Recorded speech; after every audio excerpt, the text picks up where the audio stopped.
According to recent research, the ancient builders of many megalithic sites in Peru and Bolivia used an exceedingly scarce plant with strange properties.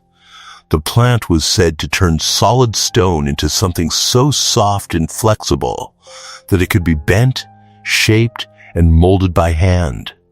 This idea might sound ridiculous, but when you look at places like Sacsayhuamán, it becomes harder to ignore.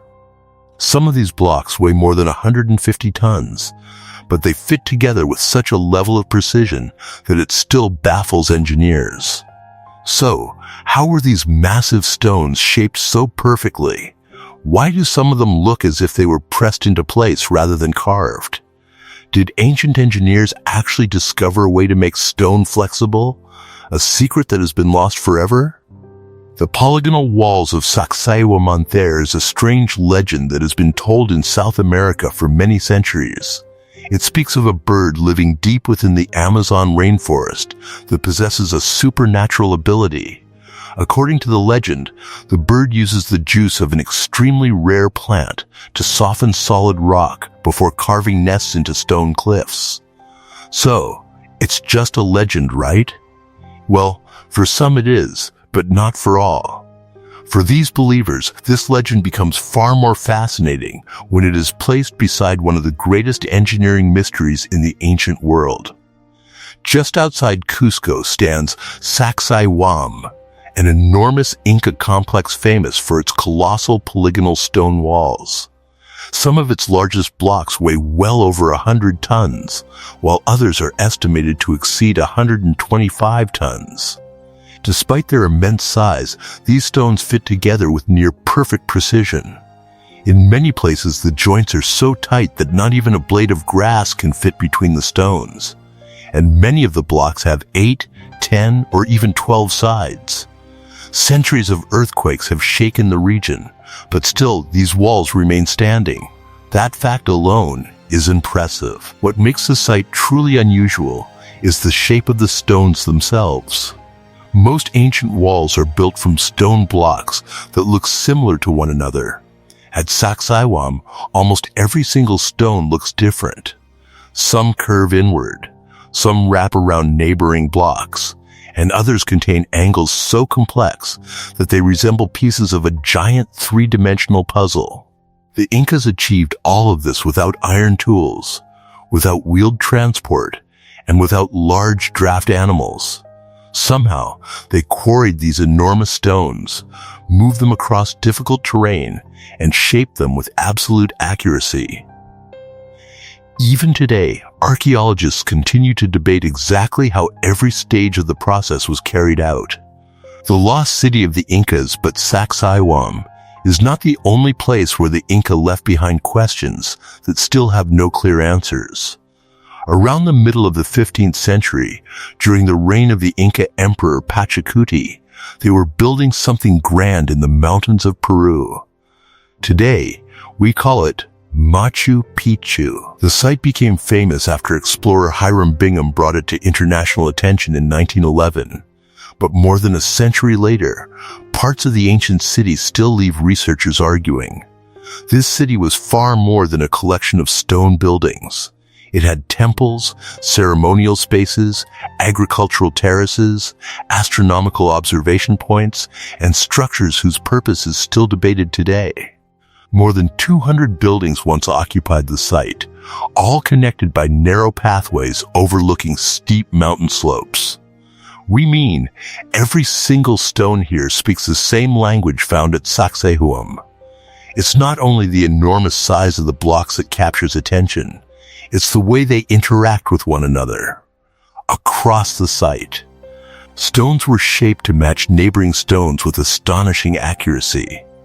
Rather than relying on rows of identical blocks, the builders worked with pieces that often had completely different dimensions and angles. Some contained multiple sides, unusual curves, and irregular surfaces, but they fit together with a great precision that remains one of the defining features of Inca construction. This becomes especially noticeable in structures such as the Temple of the Sun. Unlike ordinary rectangular buildings, portions of its walls follow a curved design, requiring each stone to be shaped differently from the next. Similar craftsmanship appears throughout the city, retaining walls, terraces, ceremonial structures, and passageways all display the same careful attention to detail. For supporters of the stone softening theory, Machu Picchu presents another piece of the puzzle. They argue that some sections look less like stone that was cut and assembled, and more like stone that was shaped specifically to conform to surrounding blocks. The idea remains controversial, but it continues to attract attention because of how unusual the masonry appears when compared with many other ancient sites around the world. There is also the matter of survival. Machu Picchu stands in a region where earthquakes have been a fact of life for centuries. Despite this, much of the original stonework remains very intact. The walls, terraces, stairways, and ceremonial buildings have endured long after countless structures built in later periods disappeared from the landscape. This resilience has led many engineers and archaeologists to study the site closely in an effort to understand what made Inca construction so effective.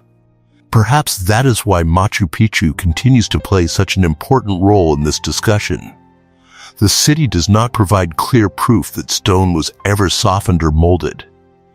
What it does provide is another example of stonework so precise, so durable, and so unusual that the debate refuses to go away. More than 500 years after its construction, the stones of Machu Picchu continue to fuel the same question first raised at Sacsayhuamán. Were the Inca simply master builders, or were they working with knowledge that has not survived into the modern world?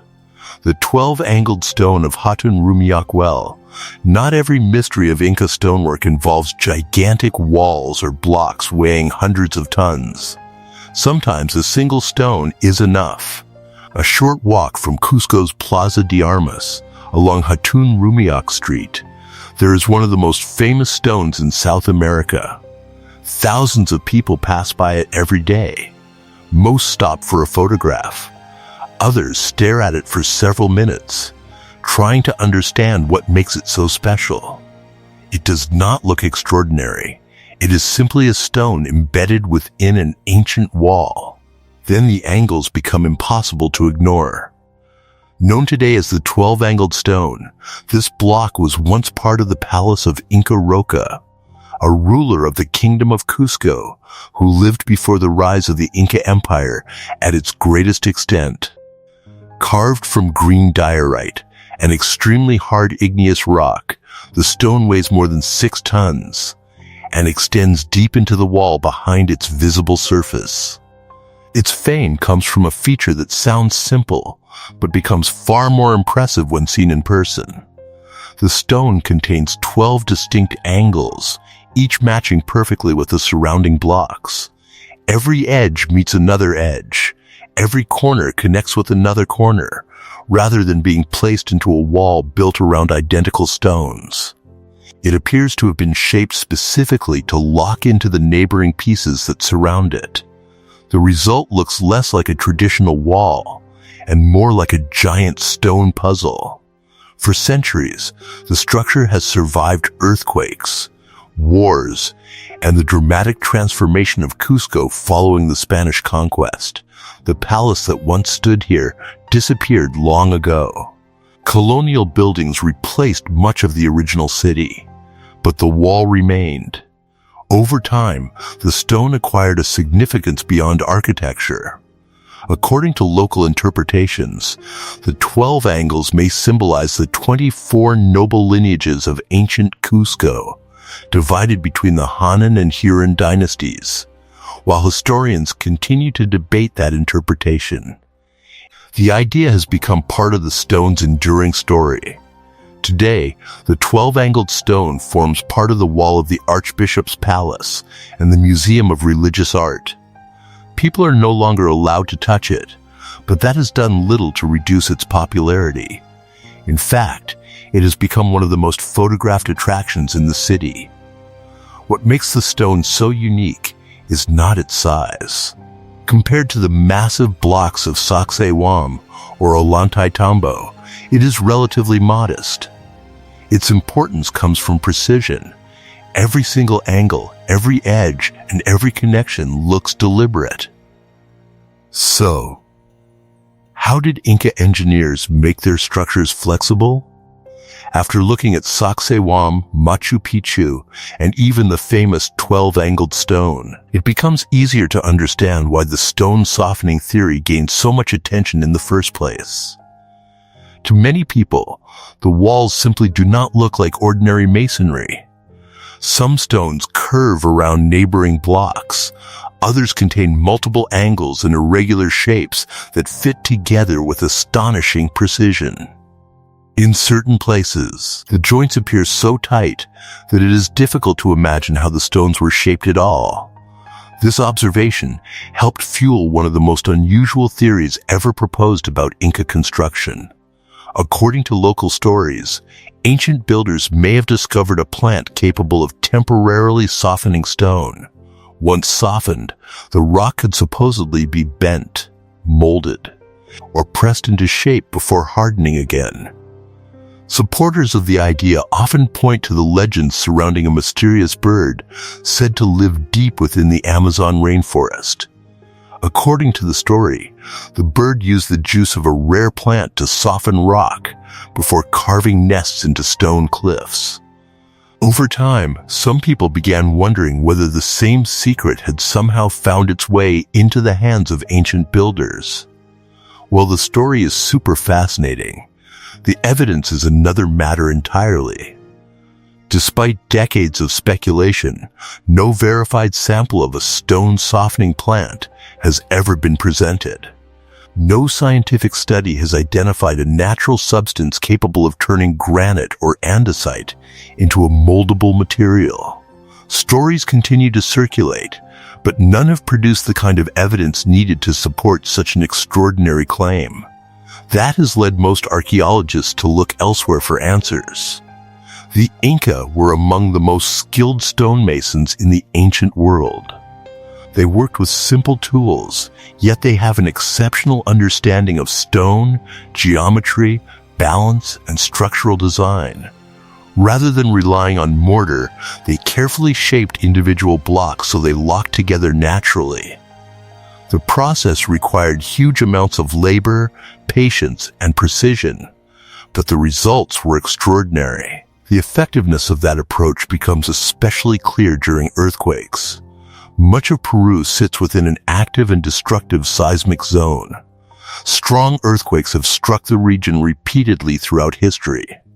Unlike rigid walls that crack under pressure, many Inca structures were designed to absorb movement. The stones could shift slightly during seismic activity and then settle back into position. Trapezoidal doorways, inward-leaning walls, and tightly fitted masonry all contributed to that resilience. Centuries later, many Inca structures remained standing, while numerous later buildings suffered extensive damage. Even with those explanations, however, certain questions continue to attract attention. How were blocks weighing more than 100 tons transported across mountains, valleys, and rivers without wheeled vehicles? How were stones from distant quarries moved into position with such remarkable accuracy? How were builders able to maintain such consistency across sites separated by vast distances? Perhaps the answer is not hidden within a lost plant or a forgotten chemical formula. Perhaps it lies in something far easier to overlook. Knowledge, we mean, generation after generation of craftsmen refined their techniques, passing down experience, and developed an understanding of stone that few societies have ever matched. Whether the legends are true or not, one fact remains difficult to dismiss. The Inca created structures that have survived for centuries, endured powerful earthquakes, and continue to attract attention from engineers, archaeologists, and historians around the world. And that may be the most impressive part of the story. The real achievement was not making the stone flexible. It was learning how to build with stone in a way that made entire structures behave as if they were. So, what are your theories about these ancient structures? Well, let us know. Hope you've enjoyed this video. Thanks for watching, and be sure to like and subscribe. We'll see you soon.